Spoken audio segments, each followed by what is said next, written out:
Shalom and welcome to 2 Minutes of Torah. This year is entitled Parsha Re'eh, helping out a destitute person. The pasuk says that when you give tzedakah, we have to give him asher yachsar lo. You have to give him what he was lacking. The Gemara Ketuvoth learns out from here that if he's used to a certain standard of living, he's used to riding on a horse, then we should try to give him that. If he's used to having an eved running in front of him, we should give him that as well. Hillel is told, actually did just that in his town. Hillel saw there was a poor person who used to have more. He provided him with a horse. He provided him with an eved to run in front of him. Excuse me. And even when the eved wasn't available, Hillel himself did just that. He ran in front of the person to try to make sure he had that dignity of having an eved and a horse. Rav Rabinovich was a Rav Ha'ir in Vilna, as told over by Rav Shach, had the following story, and he took the Gemara to Paskin based on the story. There was a Gvir, wealthy individual in Vilna, gave a lot of money to all the institutions in the town. They honored him Shishi, the sixth Ali, all the time. Unfortunately, he lost his wealth. The Gabbai thought that maybe we should no longer give him the Aliyah. Let's give the Aliyah to someone else who will give money for the Aliyah.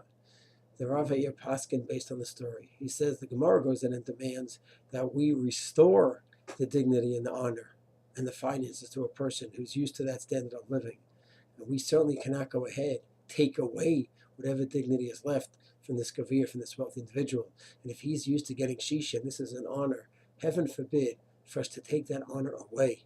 We have to always be sensitive to make sure we keep and restore one's honor, not the opposite. He told the Gabbai he must continue to give him the Aliyah, even if it's going to come at a financial cost for the Yeshua and the Yeshiva and the rest of the institutions in the community. We, of course, must learn from this story, from the Halacha L'Maisa, that the Rav Paskin on here. We have to be sensitive to Aniyim, whether it's an Ani who goes from door to door and is used to a different standard and things slipped for him, whether it's an Ani who's always in that position. And one point I may make is that often people come to our doors, they knock, they come to the minyanim, to the shuls. Do we know the background of each individual? No. Do we sometimes wonder about the legitimacy of each case? We certainly do. And how much one should give to each individual is certainly something that one should discuss with his Rav. But Lamaisa, whether the person is going to give a big check, whether the person is going to give 1 shekel even, because he decided that he'd rather give it to other places where he knows for sure the money's going to the right place. That's a separate discussion.